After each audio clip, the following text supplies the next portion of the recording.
अदालत में भाई जनता का कुछ नहीं कहा जा सकता, कब क्या पसंद आ जाए और कब क्या नापसंद हो जाए।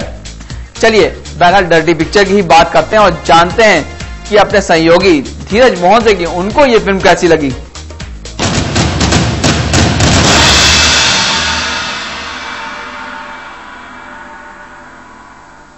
नमस्कार। इस हफ्ते बॉक्स ऑफिस पर 2 फिल्में रिलीज हुई। एकता कपूर के बालाजी प्रोडक्शंस के बैनर तले बनी द डर्टी पिक्चर, जिसे देखने के लिए दर्शक काफी बेताब थे, और दूसरी फिल्म है non star cast I am Singh, जिसका बहुत कम दर्शकों को आभास तक है।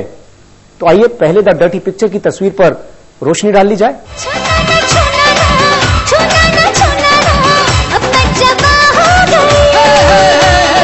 द डर्टी पिक्चर 1980 के दशक में तमिल फिल्मों की सेक्स सायरन कहलाने वाली डांसिंग स्टार सिल्क स्मिता के जीवन पर आधारित बनी एक फिक्शनल फिल्म है, जिसे मिलन लूथरिया ने डायरेक्ट किया है।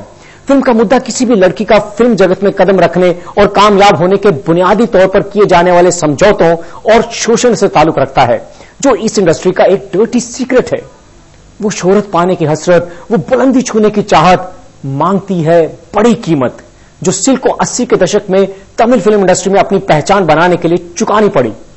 साथ ही दुनिया की नजरों में जो सेक्स सिंबल है, उसकी जाती जिंदगी की क्या ट्रेजेडी है, जो दूसरों के ख्वाब और हसरतों की मालिका है, उसकी अपनी जिंदगी कितनी तन्हा, सूनी और घुटन भरी है, जो वासनाओं को उत्तेजित कर सकती है और जिसकी सेक्सी इमेज को देखने के लिए लोग बेकरार हैं, वही लोग उसे पर्दे के बाहर किस तरह हिकारत की नजर से देखते हैं। ये इस फिल्म के सब प्लॉट है। आप सिल्क हो गई तो जान अटक जाती है। मुझे जो चाहिए उसका सिर्फ कोई आता है। फिल्म में सिल्क स्मिता के किरदार के लिए विद्या बालन का जो रोल था, उसकी मांग थी कि वो अनाड़ी और अश्लील न लगे, क्रूड एंड क्रास, साथ ही संवेदनशील तरीके से कामुकता को क्लास के साथ पेश कर पाए और जिसमें किसी तरह का घटियापन न झलके। विद्या बालन ने यकीनन रोल को संजीदगी से निभाया है, मगर सतही तौर पर रोल की काफी बारीकियां वो उजागर नहीं कर पाई। दरअसल कसूर उनका भी नहीं, क्योंकि कुदरतन उनमें वो उम्फ, वो सेक्स अपील नहीं जो स्क्रीन पर आग सी लगा दे। सिल्क स्मिता के यूएसपी यानी खासियत थी उनका गदराया सुडौल बदन और गजब का डांस टैलेंट। हालांकि विद्या बालन का ना तो बदन गदराया है, जिसे दर्शक खासकर फ्रंट बेंचेस की भूखी नजरें खाने को तैयार रहती हैं, और ना ही वो डांस में कोई गजब का जलवा दिखा पाई हैं। हाँ, जहां उनकी पकड़ है यानी इमोशनल और ड्रामेटिक सीन्स में, वहां उनकी अदाकारी काबिले तारीफ है। यौवन तेरा सावन भरा भीग गया दिल ये मेरा। दूसरी खामी यह है कि विद्या बालन के किरदार से कोई सहानुभूति नहीं हो पाती। वो वैम्प ज्यादा उभर कर आती हैं बजाय विक्टिम के, क्योंकि इस राह पर चलने का फैसला उनका खुद का था।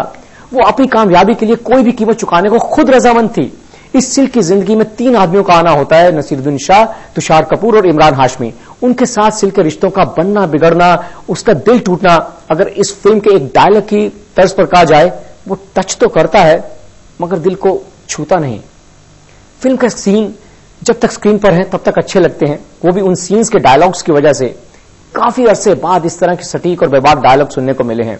अगर इस फिल्म की एक खासियत है तो वो है रजत अरोड़ा के बेहतरीन डायलॉग्स और वन लाइनर्स। किसी को लगती है लॉटरी की तरह, लग गई तो किस्मत खुल जाती है। पब्लिक बिकती है, दुकान नहीं। और वैसे भी जब शराफत के कपड़े उतरते हैं, सबसे ज्यादा मजा शरीफों को ही आता है। सुपरस्टार सूर्य की भूमिका में नसीरुद्दीन शाह हैं। हालांकि नसीरुद्दीन शाह जो भी किरदार निभाते हैं उसे नॉर्मल से कई पायदान ऊपर ले जाते हैं, लेकिन इस फिल्म में उनकी एक्टिंग रेगुलेशन स्टैंडर्ड्स की है। फिर भी उनकी इस स्टैंडर्ड अदाकारी पर भी दर्शक फिदा हो जाएं तो कोई बड़ी बात नहीं। रमाकांत उर्फ तुषार कपूर एक स्क्रिप्ट राइटर हैं और नसीरुद्दीन के छोटे भाई का रोल अदा कर रहे हैं, और विद्या बालन पर फिदा हैं, लेकिन उनकी एक्टिंग पर दर्शक फिदा ना हो तो कोई बड़ी बात नहीं। और जहां तक इमरान हाशमी की बात है, उन्होंने एक फ्लॉप डायरेक्टर से कामयाब एक्टर का रोल अदा किया है, जिसकी जिंदगी में सिल्क का आना किसी हलचल से कम नहीं। उन्होंने ये फिल्म क्यों साइन की, इसके बारे में तहकीकात करना जरूरी है। अबराम छोड़ दे इसे। क्या किया तूने? ये लड़की ऐसे ही आग लगाएगी। ये मोटी। विशाल शेखर ने रजत अरोड़ा के लिखे गानों को धुनों में डाला है। ऊ ला ला में 80 के दशक का डिस्को फ्लेवर है, और पब्लिसिटी के दायरे से बाहर एक बार फिर इसे बड़े पर्दे पर देखना अच्छा लगता है। मेरा इश्क सूफियाना गाने में भी दम है। दूर क्या है जाना तेरे वास्ते, मेरा इश्क सूफियाना, मेरा इश्क सूफियाना। फिल्म में विद्या बालन का एक डायलॉग है कि फिल्म की सफलता के 3 कारण होते हैं: एंटरटेनमेंट, एंटरटेनमेंट। कुल मिलाकर फ्राइडे फैसला में द डर्टी पिक्चर को लेकर मेरा फैसला यह है कि यह कोई गुरुदत्त की कागज के फूल नहीं, ना ही हॉलीवुड की सनसेट बुलेवार्ड है।